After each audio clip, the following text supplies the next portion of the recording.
राज्यामध्ये मागच्या 2 दिवसांपासून मुसळधार पावसाची शक्यता वर्तवण्यात आलेली होती आणि त्यामुळे मुंबई, ठाणे आणि उपनगरामध्ये पावसाचा जोर राहणार आहे।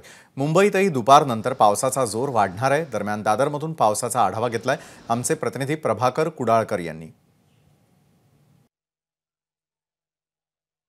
राज्यात पुढील 2 दिवस मुसळधार ते अतिमुसळधार पावसाची शक्यता हवामान खात्याने वर्तवली आहे। त्यामुळेच मुंबईसह उपनगरामध्ये दुपारनंतर पावसाचा जोर हा वाढलेला दिसून येतो। मी आता सध्या दादरच्या चैत्यभूमी परिसरामध्ये आहे। आपण जर बघितलं तर इथे समुद्र खवळलेला आहे।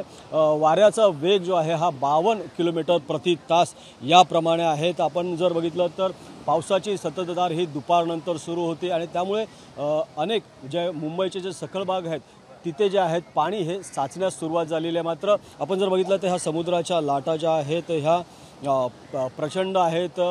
मुंबई पोलीस आयुक्तांनी या ठिकाणी समुद्रकिनारी फिरण्यास जो आहे हा मज्जाव घातलेला आहे। त्यामुळे समुद्राच्या इकडे आपण बघितलं तर पर्यटक दिसत नाही आहेत। मात्र काही पर्यटक जर बघितलं तर या जे आनंद या पावसाचा आनंद घेण्यासाठी इथे या चैत्यभूमी परिसरामध्ये आलेले आहेत।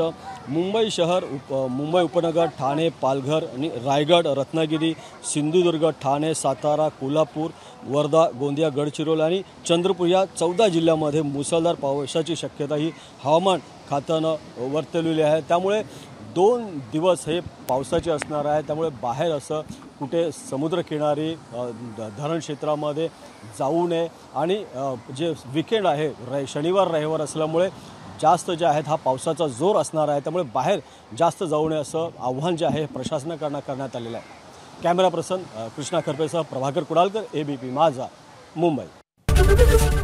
एबीपी माझा, उघडा डोळे बघा नीट।